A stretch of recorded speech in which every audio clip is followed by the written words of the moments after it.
O petróleo move a economia global há mais de 100 anos. A aplicação desse material no nosso dia a dia vai muito além do combustível que move o seu carro. Por isso, o seu protagonismo está longe do fim. Mas o que não conseguimos mensurar é o quão difícil é extrair esse ouro negro da terra. Ainda mais quando falamos de extração em alto mar. Por isso, no episódio de hoje da série Como São Construídas, você vai entender a real complexidade desse trabalho. Então, já deixa o like aí no vídeo e se inscreve se ainda não for inscrito.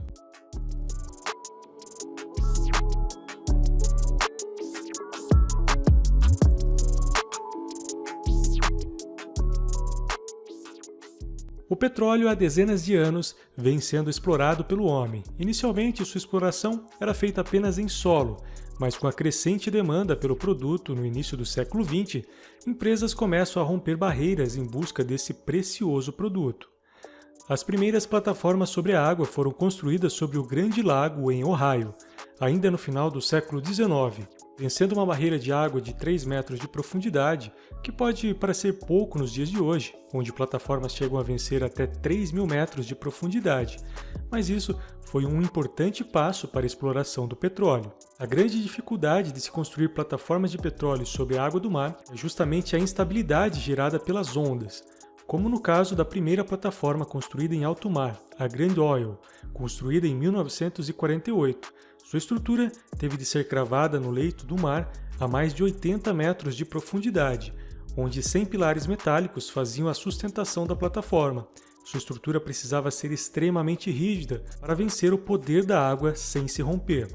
Mas com o aumento da profundidade, uma estrutura rígida se tornava inviável, sendo sempre necessário uma inovação a cada metro de profundidade. O que aconteceu, por exemplo, com a construção da plataforma Barrow Alpha em 1973. Trabalhando a uma profundidade de 120 metros, a mais profunda até então, abandonou completamente a frágil e flexível estrutura em aço e decidiu executar sua estrutura completamente em concreto, executando uma base gigante e oca em um dique seco, que depois foi inundado, permitindo a sua flutuação e transporte até águas mais profundas.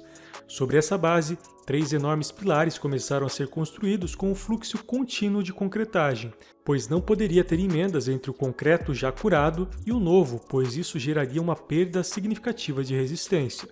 Conforme os pilares eram construídos, a base ia se afundando. Quando os pilares foram completamente concluídos, a plataforma foi içada e instalada sobre esses pilares. As câmaras internas das bases foram completamente preenchidas de ar, fazendo com que toda a estrutura se elevasse no mar, que então foi rebocada até o seu lugar definitivo, onde foi afundada até se apoiar no leito do fundo do mar. Essa obra foi uma das mais complexas já executadas para esse tipo de estrutura e até hoje foi a maior e mais pesada estrutura rebocada em alto mar pelo homem. Tudo isso para vencer 120 metros de profundidade. Por isso, as plataformas modernas precisariam mudar drasticamente para possibilitar ir cada vez mais fundo. E essa tecnologia só foi possível graças à ambição de uma das maiores empresas de energia do mundo, a Shell. Em 1993, teve o direito concedido para explorar os trechos mais profundos do Golfo do México. Ciente de que as tecnologias existentes não seriam possíveis para fazer a extração do petróleo, desenvolve algo que revolucionou completamente a indústria. Porque ao invés de apoiar a plataforma em uma estrutura fixa no fundo do mar, não construir uma plataforma flutuante? Parecia óbvio, não é mesmo? Mas existia um motivo para que ninguém tivesse tentado isso antes. Com a plataforma flutuante, sérios problemas são gerados. Um deles, a tubulação que extrai o petróleo, que é relativamente sensível e não suportaria grandes oscilações verticais causadas pelas ondas de movimentação natural do mar. Outro era a própria fixação, que seria muito solicitada a cada solavanco, podendo se romper a qualquer momento. Por isso, tinham que desenvolver uma solução que evitasse essa movimentação. A medida adotada foi a construção de enormes cilindros metálicos que serviam de boia, que precisavam trabalhar sob pressão já afundados no mar. Assim, a tendência das boias metálicas em voltar à superfície geraria uma força que acaba estabilizando a plataforma nas oscilações verticais, tendo oscilações apenas na horizontal, que são muito menos perigosas. Sua fixação é feita com cabos de poliéster e correntes metálicas. A sua ancoragem no solo é executada com tubos de sucção, entrando até 30 metros no solo, sugando a água do seu interior, gerando um vácuo que faz o tubo penetrar no solo, fazendo com que seja capaz de suportar milhares de toneladas. Vários desses pontos de ancoragem são necessários para uma plataforma de grande porte. Os trabalhos no fundo do mar são realizados por mergulhadores, que podem passar meses sob a pressão da água, para não terem de passar várias vezes pela descompressão.